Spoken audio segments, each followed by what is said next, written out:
Clarity తీసుకుందాం బాజీ గారు, ఒక నిమిషం మళ్ళీ మీ దగ్గరికి వస్తాను ప్లీజ్. లక్ష్మణ్ రావు గారు గుడ్ మార్నింగ్ అండి. గుడ్ మార్నింగ్ అండి. లక్ష్మణ్ రావు గారు ఫస్ట్ మీరు చెప్పేసేయండి, తర్వాత నేను మాట్లాడతాను. ఇందాక పాయింట్ రేస్ చేస్తున్నారు కదా, ఆ పాయింట్ ఎందుదో చెప్పండి, తర్వాత నేను క్వశ్చన్ చేస్తాను. పాయింట్ అంటే ఏం లేదు, జగన్మోహన్ రెడ్డి గారు 25 సంవత్సరాలు ఉంటారా, 25 సంవత్సరాలు ఒప్పందం కుదుర్చుకున్నారని ఆయన అంటూ ఉన్నాం. ఏ సీఎం ఏ పిఎం 25 సంవత్సరాలు రాష్ట్రాన్ని దేశాన్ని పరిపాలించారు కదా. ఈ రోజున జగన్మోహన్ రెడ్డి గారి 25 సంవత్సరాల అగ్రిమెంట్ కోసం మీరు మాట్లాడితే, కిందటిసారి కాంగ్రెస్ పార్టీలో ప్రధానమంత్రికి ఉన్నటువంటి వాళ్ళు ఎన్ని సంవత్సరాలకు అగ్రిమెంట్లు కుదుర్చుకున్నారో ఒకసారి లెక్కలు తీయమని చెప్పండి.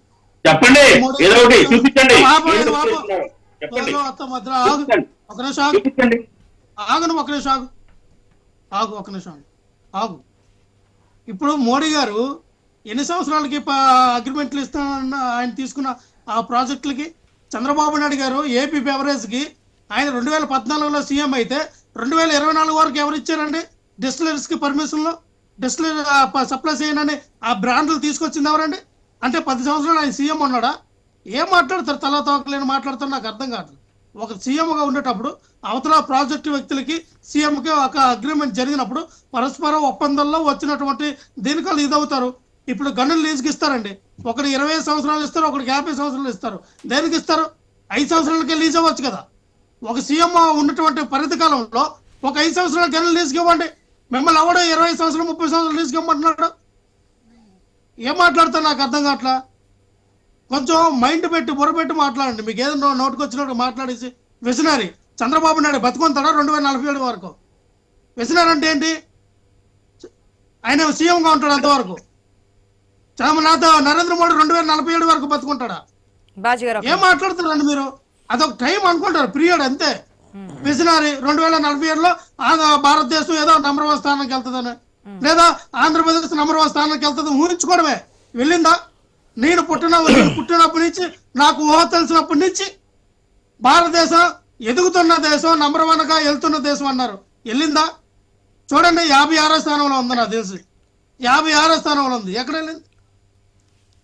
అలాగే ఏంటంటే ఒక హోపు, వెళతాం, ఎదుగుతున్నాం, పరిగెడుతుంది, ఇగో ఇంకా 5 సంవత్సరాలు 10 సంవత్సరాల్లో నంబర్ 1గా నిలబడతాం. ఆ మనిషి ఆశా జీవం కాబట్టి, ఆశాదీనంగా పరిగెడతాడు కాబట్టి, రేపు ఈ మనిషి అందరూ చచ్చిపోతాం అన్న విషయం అందరికీ తెలుసు. రేపు బాగుంటుందని కదా పరిగెడుతున్నాం. అయ్యా రేపు మా చచ్చిపోయినానికి మనకి ఎందుకు ఇవన్నీ అనుకుంటే అక్కడే అయిపోతే ఆగిపోతే కదా, స్టాప్ అయినది. సో ఆలోచించాలా, మైండ్ మెదడు అనేది ఆలోచించాలా. ఓకే, దాంట్లో ఒక పాయింట్ మీరు రేస్ చేశారు కదా. రెండో పాయింట్ ఏంటంటే, మనకి ఏదైనా ఒక వస్తువు కొత్తలో వచ్చినప్పుడు దాని కాస్ట్ అనేది చాలా ఎక్కువగా ఉంటుంది, మన అందరికీ తెలుసు. ఎగ్జాంపుల్ ఐఫోన్ అనుకోండి, వేరే ఏదైనా ఫోన్స్ అనుకోండి, ల్యాప్టాప్స్ అనుకోండి, ఏదైనా కావచ్చు, టీవీ, ఫ్రిడ్జ్, ఏదైనా అది వాడుకలో వచ్చి కొద్ది టెక్నాలజీ పరంగా అది ముందుకెళ్తున్నప్పుడు లాస్ట్ ఇయర్ ఉన్న కాస్ట్ ఇయర్కి ఉండదు. వెహికల్స్ కానివ్వండి, ఏదైనా కావచ్చు, అది ఇయర్ తగ్గుతూ ఉంటుంది. ఎందుకంటే టెక్నాలజీ ఆ విధంగా. ఒక నిమిషం లక్ష్మణరావు గారు, మేము వెయిట్ చేస్తున్నాం కదా. అది ఎప్పటికప్పుడు తగ్గుతూ ఉంటుంది. సోలార్ అనేది ఇది వరకు చాలా కాస్ట్లీ, ఎక్కడో కానీ ఉపయోగించుకునేవారు కాదు. ఆ ప్యానెల్ కొనాలన్నా ఏదైనా ఇక్కడ ఉపయోగించుకునే విధానం కూడా ఉండేది కాదు, తీసుకొచ్చేటువంటి పరిస్థితులు కూడా ఉండేవి కాదు. కానీ ఇప్పుడు పొలాల్లో కావచ్చు, లేదంటే ప్రతి ఇంటి పైన కూడా పెట్టుకోండి, మీకు అది కాస్ట్లెస్ కదా. ఒకసారి మీరు సోలార్ ప్యానెల్ కానీ బిగించుకుంటే కనుక సూర్యరశ్మితో వచ్చేటువంటి విద్యుత్ను వినియోగించుకునే అవకాశం ఉంటుంది. కాబట్టి ఇప్పుడు ఆ ఫస్ట్ ఒకసారి ఇన్వెస్ట్ చేసుకుంటే కనుక తగ్గే వెసులుబాట్లు, ఆ యొక్క ప్యానెల్ కాస్ట్లు కూడా తగ్గుతున్నటువంటి సిచ్యువేషన్స్లో 20 సంవత్సరాల వరకు అదే పెట్టుకుంటే ఏ విధంగా అది పాజిటివ్ అనుకోవచ్చు, నెగిటివ్ అనుకోవచ్చు. ఒకవేళ నెగిటివ్ అయినా సరే చెప్పండి, తప్పలేదు కదా. ప్రజలు అనుకుంటున్నటువంటి మాట, దాంట్లో వాస్తవాలు అవాస్తవాలు ఏంటనేది చెప్పండి. మా ఆశా గారు, అతను మాట్లాడేటప్పుడు భాష సరిగ్గా మాట్లాడమనండి.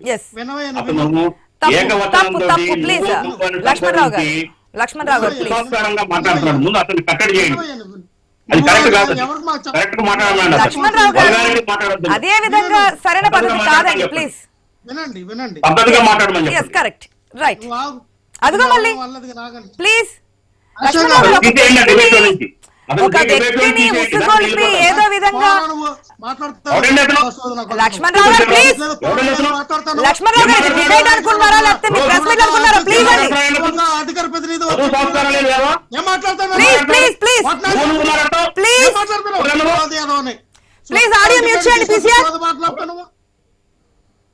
ఒక డిబేట్ లో ఉన్నామని సంస్కారం మర్చిపోయి, ఒక ప్యానెల్లో ఒక లేడీ హోస్ట్ ఉన్నారు, ఒక జర్నలిస్ట్ ఉన్నారనే విషయాన్ని కూడా మర్చిపోయి, నోటికి ఎంత వస్తే అంత ఒక డిబేట్కి వచ్చి ఒక టాపిక్ గురించి కాకుండా ఇష్టానుసారం మాట్లాడుతుంటే ఏ విధంగా అండి? కనీసం కంట్రోల్ చేస్తున్నాము, ప్రజలు చూస్తున్నారన్న విజ్ఞత కూడా లేకుండా చెప్తూ ఉన్నాము పర్సనల్ అటాక్ వద్దు, భాష ముఖ్యమని చెప్పి ప్రతి డిబేట్లోనే చెప్తూనే ఉన్నాం.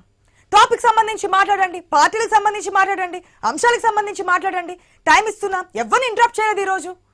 కానీ పర్సనల్ గా నువ్వెంత అని వ్యక్తిగతంగా మాట్లాడుకోవడానికి అయితే ఇది సరైన వేదిక కాదండి. ఆ వేదిక ఏదైనా ఉంటే కనుక ఆ వేదిక చూసుకోండి ప్లీజ్. మరొకసారి విజ్ఞప్తి చేస్తున్నాం ప్లీజ్. ఆశ గారు ప్లీజ్. ఇప్పుడు బాజీ గారు అనేది అతనితో కొద్దిగా వయసులో పెద్దవారు, అలా గౌరవించి మాట్లాడే వాళ్ళతో ప్యానెల్లో పెట్టండి, లేకుంటే ఇలా అగౌరవం పరిచే వాళ్ళను ప్యానెల్ తీసుకోవడం బెటర్. ఎందుకంటే అది అవమానకరంగా ఉంటుంది. రావు గారు కూడా అట్లా మాట్లాడతారనే కాదు, ఎందుకు ఆ విధంగా మాట్లాడుతున్నారనేది మేము అడుగుతున్నాము. మన వర్షన్ మనం వినిపించవచ్చు, కరెక్ట్ అనే విషయాన్ని అగ్రెసివ్ గా మనం చెప్తూ ఉన్నాము. మన వర్షన్ అగ్రెసివ్ గా వినిపించవచ్చు, కానీ దాన్ని అగ్రెసివ్నెస్ లో కూడా మర్యాద ఉంటుంది. There is some limit. పెద్దవారు ఆయనకు మీరంటే పోయిందేముంది, ఎక్కువ మాట్లాడే అవసరం ఉంది. ఇవ్వాల్సిన పరిస్థితి ఉంది, తప్పకుండా ఇచ్చి తీరాలి. ఈ రోజనే కాదు రావు గారు, మీకు తెలుసు భాష విషయంలో మన డిబేట్లో ఎంత క్లియర్గా ఉంటామో, పర్సనల్ అటాక్కి సంబంధించి కూడా ఎంత క్లియర్గా ఉంటామో తెలుసు. ఇటువంటి భాషని యాక్సెప్ట్ చేయము, సాధారణంగా ఆయన కూడా మాట్లాడరు. ఆయన కూడా చెప్పారు. ఎస్ లక్ష్మణరావు గారు కంటిన్యూ చేసే ముందు ఒక్క నిమిషం అండి, ఒక్క నిమిషం లక్ష్మణరావు గారు. భాష అనేది చాలా క్లియర్ కట్ గా ఈ రోజు ఏమీ కాదు, మేము కూర్చొని మాట్లాడడం, బాజీ గారు కానీ మీరు కానీ ప్యానెల్లో ఉన్నటువంటి మెంబర్స్ అందరూ కూడా చాలా డిబేట్స్ లో పార్టిసిపేట్ చేస్తూ ఉన్నాం. మీరు కూడా కంట్రోల్ తప్పరు, కాకపోతే భాష అనేది చాలా క్లియర్ కట్ గా మనం వెళ్తాము. పర్సనల్ అటాక్ కి చాయిస్ ఇవ్వము. మీరుంటే రాజకీయ పరంగా మాట్లాడండి, రాజకీయ పరంగా కొట్లాడండి, నేనేం కాదండి నువ్వెంత. భాష వినడానికి చాలా అసహ్యంగా ఉందండి. మీరు ఏదైనా అనుకోండి, ఇక్కడ కూర్చొని చేయాలంటే ఏం మాట్లాడారో అర్థం కాక చాలా ఇబ్బందిగా అనిపిస్తుంది. ప్లీజ్ అర్థం చేసుకుంటారు అనుకుంటున్నాను. అదొక పార్టీ ప్రభావం. అది ప్లీజ్ అది ఇంకా అక్కడతో ఫుల్ స్టాప్ పెడదామండి. భాష ప్రకారం మర్యాదతో మాట్లాడదాం. టాపిక్ నన్ను మాట్లాడండి అని మీరు చెప్పారు కదా. ఒక్క నిమిషం అండి, నేను కంప్లీట్ చేస్తాను. మీరు రావు గారు మాట్లాడతాం, మీరు మా అమ్మని కూడా మాట్లాడే ఛాన్స్ ఇవ్వరా? ఏం లేదండి, చెప్పండి. ఎందుకే ఎవరైనా మాట్లాడొచ్చు, ప్యానెల్లోకి వచ్చింది మాట్లాడటానికి కదండి. మీరు నాకు ప్రశ్నలు వేశారు, మధ్యలో నాకు ఫోన్ కాల్ వచ్చింది, లైన్ కట్ అయింది. నేను ఏదేనంటే ఆశా గారు, మీరు ఇందాక మంచి ప్రశ్న వేశారు. కిందటిసారి కొన్నటువంటి అంబాసిడర్ కారు, బెంజ్ కార్లు ఇప్పుడు రేట్లు ఎంత ఉన్నాయి? ఒక 5 సంవత్సరాల క్రితం బెంజ్ కార్ ఎంత, ఇప్పుడు రేట్ ఎంత? రోల్స్ రాయల్ కార్ అంతా ఇప్పుడు రేట్ ఎంత? లేదంటే ఏ వస్తువు అయినా మీరు పెరిగే కొలిది ఆ వస్తువు రేటు తగ్గుతుంది అంటున్నారు. కొన్ని వస్తువుల రేట్లు తగ్గవండి, కొన్ని వస్తువుల రేట్లు పెరిగితేనే ఉంటాయి. కొన్ని వస్తువులు తగ్గితే సౌర విద్యుత్తులు ఉండండి రావు గారు. మరి మీరు అలా లాజిక్ పాయింట్ కి మాట్లాడితే చంద్రబాబు నాయుడు గారు కొనవలసిన టైంలో టైంలోనే ₹3.44 ఉంటే మీరు ₹6.99 ఎందుకు కొన్నారు? ఎందుకు కొన్నారండి? ఎసులుబాటు ఉన్నప్పుడు మీరు ఎందుకు కొనలేకపోయారు? ₹3.44 మీరు ఎందుకు కొనలేకపోయారు? ఆ రోజున అంత ఖరీదైన టైంలోనే మీకు ₹3.44 ఇచ్చినప్పుడు ఎందుకు కొనలేదు? 699 ఎందుకు కొన్నారు? సో ఒకటే, ఈ రోజున కాంగ్రెస్ పార్టీ అనేది రాష్ట్రంలో లేదు, దేశంలో కూడా లేదు. ఎందుకు లేదు అన్నానంటే, దేశంలో మోడీ భజన చేస్తున్నారు, రాష్ట్రంలో చంద్రబాబు నాయుడు గారు చక్క భజన చేస్తా ఉన్నారు. వాళ్ళు రాష్ట్రంలో రాజకీయానికి వచ్చారో చంద్రబాబు నాయుడు గారి యొక్క చక్కబాజం చేయడానికి వచ్చారో మాకు తెలియదు. శర్మిల గారు రాష్ట్ర బాధ్యతలు ఎందుకు తీసుకున్నారు? ఆవిడ రాష్ట్రంలో ఏ గవర్నమెంట్ అయినా చేసిన అవినీతి అక్రమాల పైన పోరాటం చేయాలి. ఆవిడ కూడా ప్రతిపక్షంలో ఉన్న వన్ ఆఫ్ ద పార్టీ కాబట్టి ప్రతిపక్షాన్ని విమర్శించుకొని వెళ్తే, మీకు ఇంటర్నల్ గా మీకు మీ అన్నయ్య గారికి ఏమైనా ఇంటర్నల్ గా ఉంటే మీరు వ్యక్తిగతంగా కోర్టులు తెలుసుకోండి.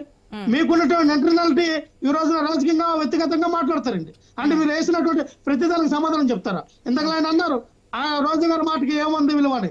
అసలు శర్మ గారి మాటలు ఎవరు పట్టించుకున్నారు? జోకర్ కదా, జోకర్ మాటలు ఎవరు పట్టించుకున్నారు? శర్మల గారి మాటలు ఎవరైనా పట్టించుకుంటారు?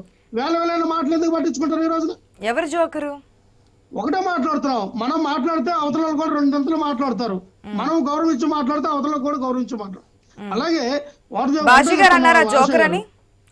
బాజీ గారు రోజా గారి మాటల గురించి ఏమన్నారు? రోజా గారు ఆవిడ మాటలు ఎవరు పట్టించుకుంటారు?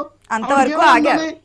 దానికి ఇంకా యాడ్ చేసి మసాలా జోడించారు మీరు. అందుకనే ఏమన్నా ఆవిడ మాటలు ఎవరు పట్టించుకుంటారో, ఆవిడకి ఏమన్నా ఆవిడ ఒక మాజీ మినిస్టర్గా చేసిన వ్యక్తిని ఆవిడ ఎవరు పట్టించుకుంటారు, ఏమున్నాయి ఆవిడకి వాల్యూ అంటే మనం మేము కూడా అంటామండి, అంతకు మించేని అంటాం. మరి అవతల అనకముందు అంటే మేము అన్నం మానేస్తాం, మేము చాలా గౌరవంగానే మాట్లాడతాం, మాకు ఎక్కడ కూడా వ్యక్తిగతంగా వెళ్ళాలని ఉండదు.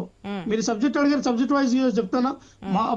సెప్టెంబర్ 21 2021 సెప్టెంబర్ నెలలో మాకు వచ్చినటువంటి ప్రతిపాదనలో మీకు కిందసారి కూడా ఇప్పుడు కూడా చెప్తా ఉన్నా, ఏదైతే ₹2.44 మాకు ఇస్తామన్నారో దాన్ని జగన్మోహన్ రెడ్డి గారు అదే గుజరాత్ కి ₹1.99 ఇచ్చారు కదా, అదే గుజరాత్ కి ₹1.99 ఇచ్చారు కదా.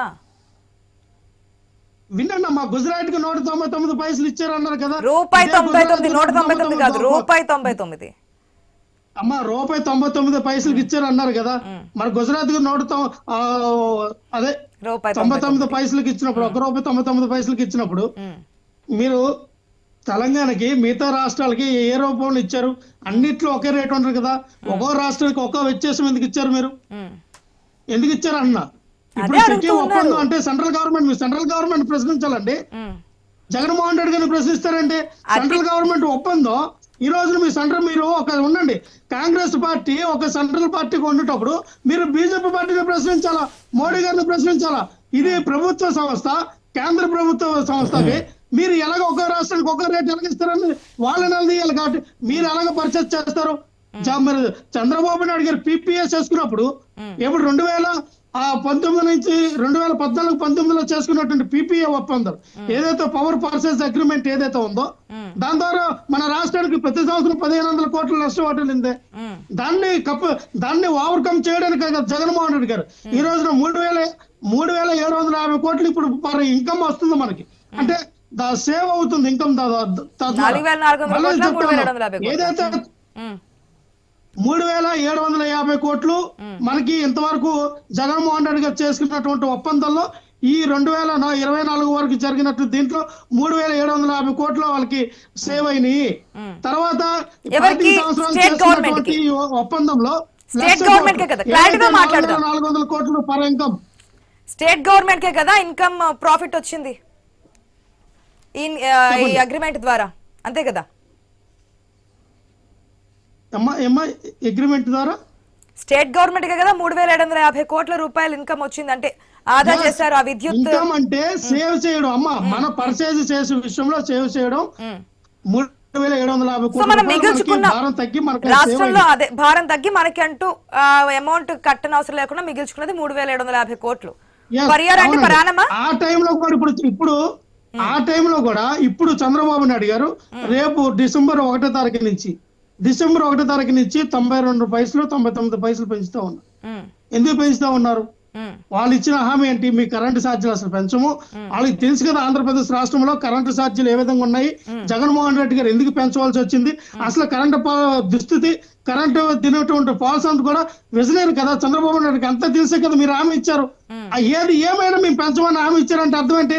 మీకు దాని లోటుబాట్లు తెలుసు, ఏ విధంగా ఉంటుందని తెలుసు కూడా మీరు ఈ రోజు ఎందుకు పెంచుతూ ఉన్నారు? దాన్ని బట్టి మీరు అర్థం చేసుకోవాలి. అంతేగాని ఈ రోజు మీరు దానిపై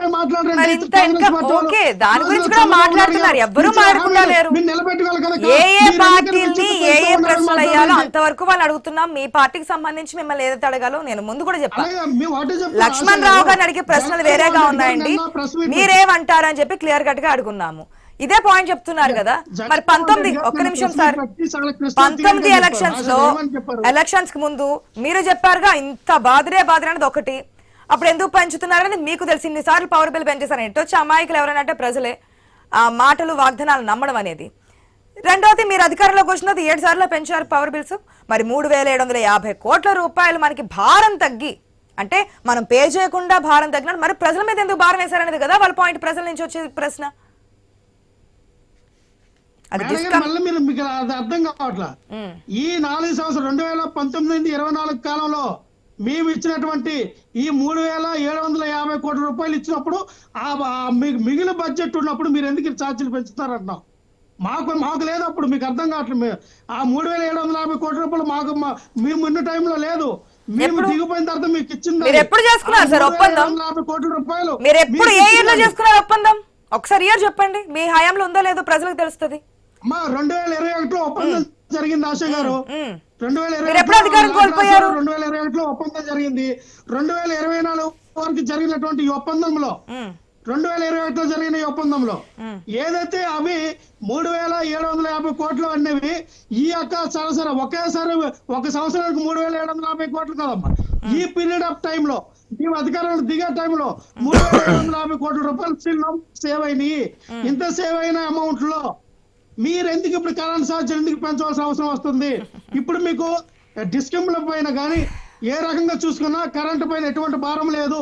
జగన్మోహన్ రెడ్డి గారు 13,840 కోట్ల రూపాయలు మీకు విడుదల చేశారు. ఆ భారం తగ్గించడానికి అది కూడా మీరు గమనించాలా. ఉమ్. ఇవన్నీ మేము చెప్తూనే ఉన్నాం. ఇంత అమౌంట్ మీ దగ్గర ఉన్నప్పుడు మళ్ళీ మీరు ఈ రోజున 90 రూపాయలు 99 పైసలు ₹1 ఒక యూనిట్ కి ఎందుకు మీరు పెంచాల్సిన అవసరం వచ్చింది? దేనికి పెంచగలుగుతా ఉన్నారు? మేము ఎంతకన్నారు 25 సంవత్సరాలకి 1,00,000 కోట్ల రూపాయల ఆదాయం మేము మీకు చూపించాం. ఇగో 25 సంవత్సరాల వాళ్ళతో మనకి ఒప్పందం కుదిరితే మన రాష్ట్రానికి 1,00,000 కోట్లు వస్తాయి, 1,00,000 కోట్లు మిగులుతాయి కరెంటు విషయంలో. ఎప్పటి వరకు 20 సంవత్సరాలకి? రైతులకి మీరు ఏదైతే హామీ ఇచ్చారో 9 గంటల ఉచిత విద్యుత్ ఇవ్వచ్చు. అది గతంలో మేము కూడా రైతులకు 9 గంటల ఉచిత విద్యుత్ మేము ఇచ్చాము. ఇవన్నీ క్రిస్టల్ క్లియర్ చెప్పారు. ఇంకోటి, ఎవరైతే ఈ ఫేక్ న్యూస్ సర్కిల్ చేస్తూ ఉన్నారో సమ్ మీడియా అవనియండి, అలాగే నాయకులు ఎవరైనా వాళ్ళ మీద ఖచ్చితంగా మేము పరువు నష్ట దావా వేస్తాం. జగన్మోహన్ రెడ్డి క్రిస్టల్ క్లియర్ గా చెప్పారు. మీ దగ్గర ఏం ఆధారం లేకుండా ఏమి లేకుండా మీకు నచ్చినట్టు మీరు ప్రసారం చేసుకుని వెళ్ళిపోతే చూసుకుని ఊరుకుంటారా?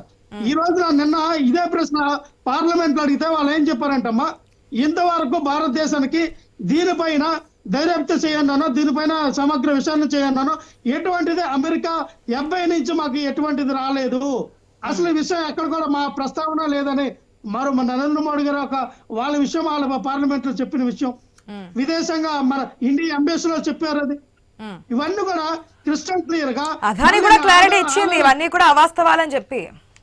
అంటే అదాని గ్రూప్ సంబంధించి మళ్ళీ చెప్తాను. మళ్ళీ అదే అమెరికా ప్రభుత్వం కూడా ఆదాని గారి గురించి ఈ రోజున 3 లక్షల కోట్ల పైన ఒప్పందాలు కుదుర్చుకున్నాయి. ఆదాని గారి యొక్క ఏవైతే షేర్ హోల్డర్స్ ఉన్నాయో, ఆయన కంపెనీ ఏవైతే ఉన్నాయో చాలా క్లియర్ గా ఉన్నాయి, ఎక్కడ కూడా లోటుపాట్లు లేవని చెప్పి వాళ్ళే లెటర్ రిలీజ్ చేయడం జరిగింది. అలాగే ఈ రోజున జపాన్ కూడా 3,70,000 కోట్ల రూపాయల ఒప్పందం ఈ సోలార్ గురించే వాళ్ళు ఈ రోజున ఒప్పందం కుదుర్చుకున్నారు. మీరు లేనిపోని తలకి వేసుకొని ఏదో ఒకరు స్టేట్మెంట్ ఇచ్చారు కదా, కింద మీద మనం రుద్దేసి దాని తల ఏదో తోక ఏదో తెలియకుండా మనమే పెద్ద పరిజ్ఞాన వ్యక్తిలా టీవీలోకి వచ్చి మాట్లాడిస్తే ఉన్న సబ్జెక్ట్ మీకు డ్రాఫ్ట్ అయినా తెలియక నేను ఒకటే చెప్తున్నాను. అది నాకైనా కాంగ్రెస్ పార్టీ వాళ్ళకైనా ఏఎస్ రావు గారికైనా ముందు మీ పార్టీ దగ్గర నుంచి ఒక డ్రాఫ్ట్ తెచ్చుకోండి. ఆ డ్రాఫ్ట్ తెచ్చుకొని చదవండి. పోయినా అమ్మ నాన్న ఒక 4 పాయింట్లకు వచ్చి చదివారు, నా తల పార్టీ ఇచ్చిందని వీళ్ళు చదివారని అనుకుంటారు ఎవరైనా. బాజీ గారు, వాళ్ళకి తెలియదు దాని గురించి. బాజీ గారు, రావు గారు ఒక నిమిషం.